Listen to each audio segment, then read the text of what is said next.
सबसे पहले ये दर्दनाक हादसा जिसके चलते काफ़ी संख्या की लोगों को अब तक तो मृत्यु हो चुके हैं।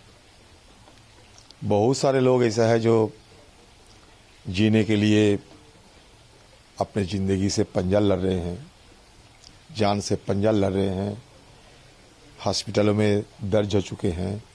पता नहीं मृतकों की जो तादाद ये और कितने इसमें इजाफा होगी, क्योंकि जितने समय निकलते जाते हैं मृतकों की संख्या की उतना बढ़ोतरी होते हैं।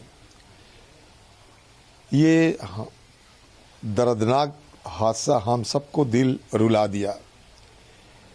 मैं तो सिर्फ ये कहना चाहते हैं, जो शुरू से ही जब मौका मुझे मिले मैं ये गुहार लगाते आए हैं कि जो बेसिक इंफ्रास्ट्रक्चर है, जो निचले स्तर की जो चीज़ें की ज़रूरत होते हैं, सवारी को सुरक्षित अपना गंतव्य स्थल पहुंचाने के लिए उसमें ज़्यादा ध्यान और तवज्जो देने की ज़रूरत है।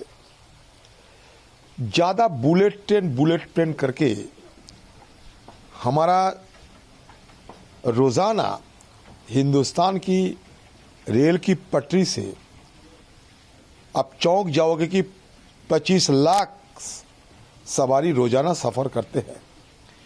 तो एक बुलेट ट्रेन की चलते सारे धन वहाँ निवेश किए जाते हैं, कहीं वंदे भारत की बात किए जाते हैं, लेकिन रोजाना 25 लाख मतलब आप अगर मानो तो एक साल में सारा दुनिया में जितने आबादी है उससे ज़्यादा हम रेलवे में सफ़र तय करते हैं।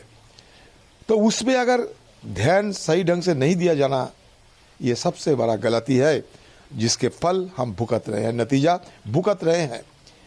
और इसलिए भुगत रहे हैं कि ये रेलवे की तरफ से यात्री सुरक्षा को लेकर ध्यान में थोड़ा कमज़ोर पड़ गए हैं।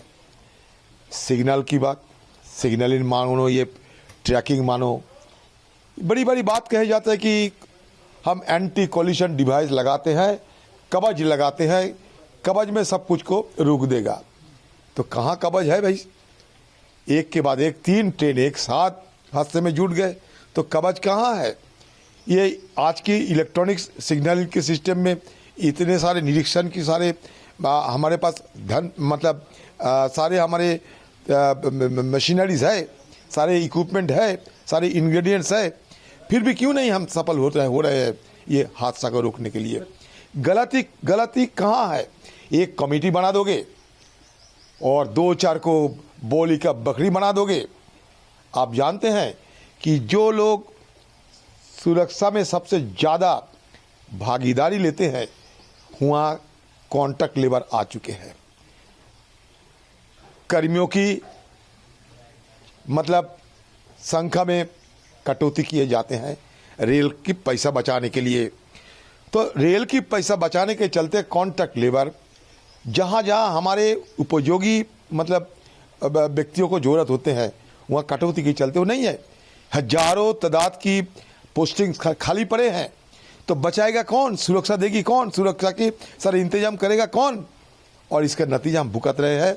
तो इसलिए हम देश की सरकार को ये गुहार लगाना चाहते हैं कि बुलेट ट्रेन तो होगा, कब होगा पता नहीं। बुलेट ट्रेन है और बेसिक चीज़ें हैं, बुलेट को ज़्यादा तवज्जो दिया जाओगे या बेसिक चीज़ों पे ज़्यादा ध्यान दिया जाएगा, ये सवाल आज खड़ा हो गए हैं। मैं ये मेरी तरफ से इसके लिए काफ़ी दुख वेदना हम व्यक्त करते हैं। ये सही महीने में हम सबको दिल रुला देते हैं।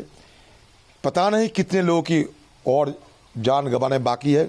और ज़्यादातर मैं बंगाल के एमपी हूँ, ज़्यादातर ये जो सफ़र कर रहे थे वो बंगाल के लोग हैं, क्योंकि बंगाल से लोग साउथ इंडिया जाते हैं मरीज लेके इलाज कराने के लिए आते भी है।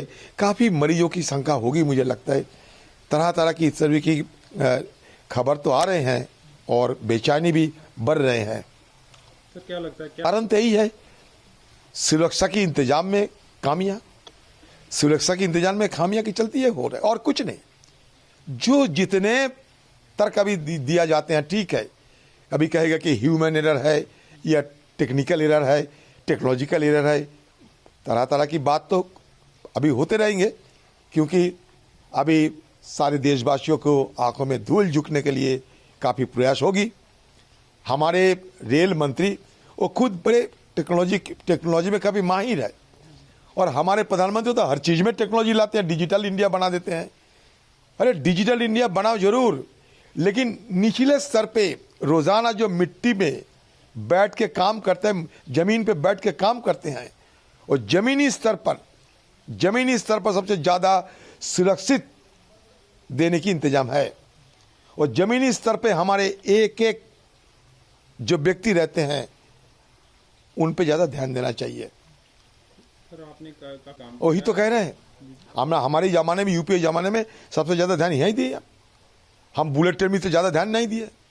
रोज़ाना 25 लाख सवारी, मतलब मान लो कि 90% से ज़्यादा जिस पटरी पे चलते हैं हमारे देश की लोगों ने, सवारी ने, उसमें ज़्यादा ध्यान देना जरूरी है, या जहाँ 1% लोग चलते हैं उसमें। बुलेट ट्रेन तो चालू हुई ही नहीं, सरकार की ज़्यादा ध्यान हुआ। फोटो आएगी दुनिया की देश में हिंदुस्तान न्यू इंडिया बनाने की सारी तस्वीर आएगी, लेकिन असलियत तो यहाँ पता चल गया कि असलियत क्या है। ये बड़ा चिंता की विषय है। सरकार रेल बजट को रेल को अलग एक दफ्तर थे खत्म करके, अलग एक मिनिस्ट्री थे खत्म करके जनरल बजट में घुसा दिया, बस। अभी रेल का ऑपरेशनल रेशियो देखो, 140% हो गए। रेल की हालत बहुत बुरा है, जर्जर हो गए सारे रेल की व्यवस्था हिंदुस्तान में। और उसके साथ साथ ये सरकार रेल का भी निजीकरण की रास्ते पे हाथ चल रहे हैं। तो निजीकरण किया जा, अगर रेल को निजीकरण कर दे, रेल में अगर सुरक्षित सफर करने के लिए पैसा की निवेश ना हो, सरकार अनदेखी करे अगर सुरक्षा को लेकर, तो जो होना चाहिए वही हुआ है। हमें रोना है। अभी ये सारे दर्दनाक जो हादसे सबको रुलाते हैं। देशवासी काफ़ी चिंतित है, बेचैन है। रेल सफ़र डर की माहौल हो रहे हैं अभी।